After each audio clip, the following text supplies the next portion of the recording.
As we look at our markets, we're looking at a Greek ETF called GREK, which has jumped at this hour. We put it on the lower right-hand side of your screen by a full 10%.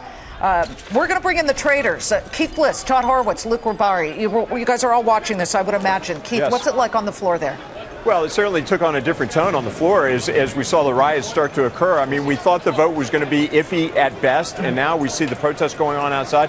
I think the Greek lawmakers have a real serious decision on their hands. I'm not sure which way it's going to go. Our markets are holding up pretty well, but I tell you what, you got to watch the futures tonight, because as this vote gets closer to the midnight deadline, and it could go either way, we're going to see our markets react pretty violently, I would imagine, similar to a flash crash when we saw the last Greek riots. I hope it doesn't happen, but it certainly is there for the offing. Todd, that was 5 years ago May, and we saw the flash crash, which some people attributed to a fat finger trade by a trader, but the fact is that we had a split screen similar to this screen that you see today. David Nasman and I had been anchoring that very day, and the market plummeted more than 1,000 points in the blink of an eye, and we had similar riots outside of the Greek parliament on our screen at the time. Todd, futures, what are you guessing? Hi, Liz. Great coverage, by the way. I think that what you're seeing here is the market's very calm right now. We've seen a little bit of selling, a little bit of jump in volatility, but I think Keith is right.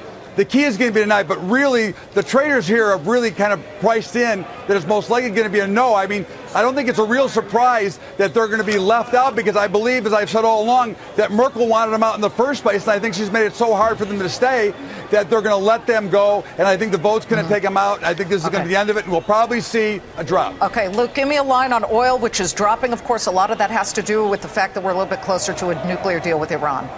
Yeah, oil's been taking a beating for the last couple of weeks, and frankly, I'm a little bit surprised. Iran doesn't have that much excess capacity just to pump into the markets right now. But, I mean, with the stuff that you've been saying about what's going on geopolitically, volatility from one asset class bleeds into another, and those pictures that you're showing aren't looking too good right now. All right, listen, good to see all of you. We appreciate it. Luke, Todd, Keith, thank you so much.